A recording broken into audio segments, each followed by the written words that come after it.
My teenage years were haunted by Gethsemane. For a serious-minded 14-year-old, this was the ultimate display of godly devotion. Here in the Garden of Gethsemane in Matthew 26 is Christ leading the way in the school of prayer, showing us how to give it all up for God. In desperation, he prostrates himself before the Father. He pours out his soul. He offers everything to God, no matter the cost, and he declares, "Thy will be done." Well then, what's a good Christian boy to do but to follow in his footsteps? And so that's what I tried. Night after night, year after year, I prayed what I considered to be Gethsemane prayers. God, take me, use me, your will be done. I expected heaven to open, or perhaps an angel to attend me, or at least a funny feeling in my stomach, some sign that I had been heard. But I got nothing. So I prayed again, this time more fervently. Still nothing. So I decided to pull out all the stops. I went outside at dead of night, the way that Jesus did in the Garden of Gethsemane, right? And I would find the scariest clearing in a forest, and I would fall prostrate before God. Take me, use me, your will be done. And the response from heaven? Nothing that I could see. After 1,000 of such prayers, I came to the conclusion that God didn't want me, so I didn't want him. I left home to have as good a time as I could without him. Yet a few years later, the Lord brought me back through this same passage. Our Bible study came to Matthew 26 from verse 36, and there we read these words. Then Jesus went with his disciples to a place called Gethsemane, and he said to them, "Sit here while I go over there and pray." He took Peter and the 2 sons of Zebedee along with him, and he began to be sorrowful and troubled. Then he said to them, "My soul is overwhelmed with sorrow to the point of death. Stay here and keep watch with me." Going a little farther, he fell with his face to the ground and prayed, "My Father, if it is possible, then may this cup be taken from me, yet not as I will, but as you will."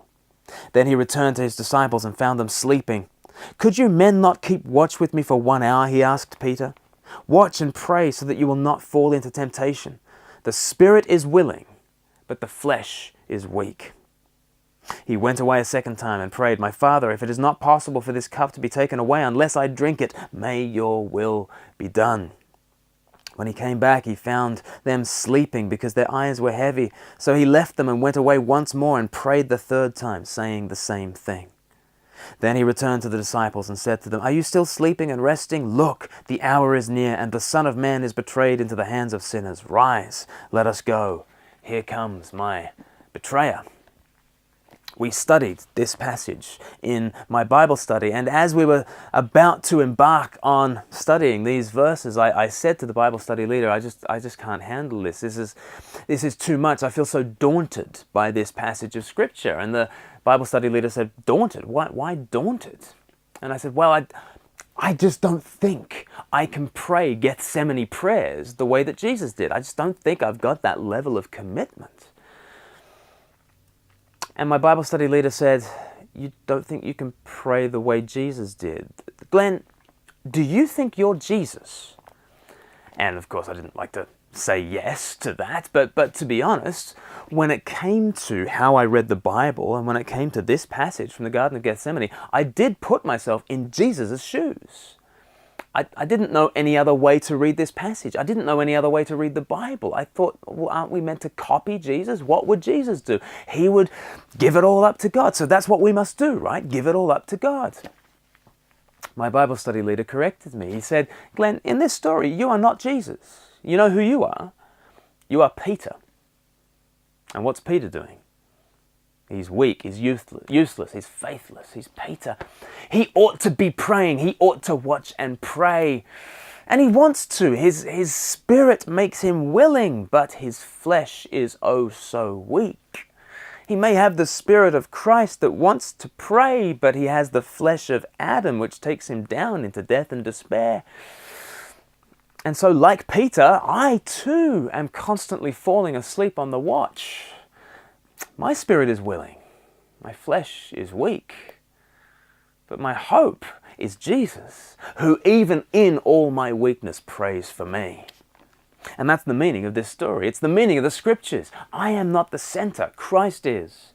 I am not the faithful, obedient one, Christ is. My hope is not my self-offering to God. My hope is Christ's self-offering to God. And while I sleep and fail and flee and even deny him, Christ is praying for me. Though my flesh is so weak, the Spirit of Christ is stronger. Christopher Idle puts this passage so well to song. When you prayed beneath the trees, it was for me, O Lord. When you cried upon your knees, it was for me, O Lord. When in blood and sweat and tears you dismissed your final fears, when you faced the soldiers' spears, you stood for me, O Lord. When their triumph looked complete, it was for me, O Lord.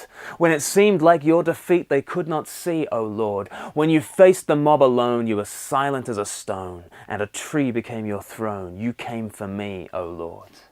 When you stumbled up the road, you walked for me, O Lord. When you took your deadly load, that heavy tree, O Lord.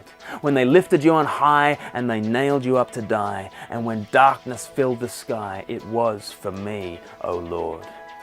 When you spoke with kingly power, it was for me, O Lord. In that dread and destined hour, you made me free, O Lord. Earth and heaven heard you shout. Death and hell were put to rout. For the grave could not hold out. You are for me, O Lord.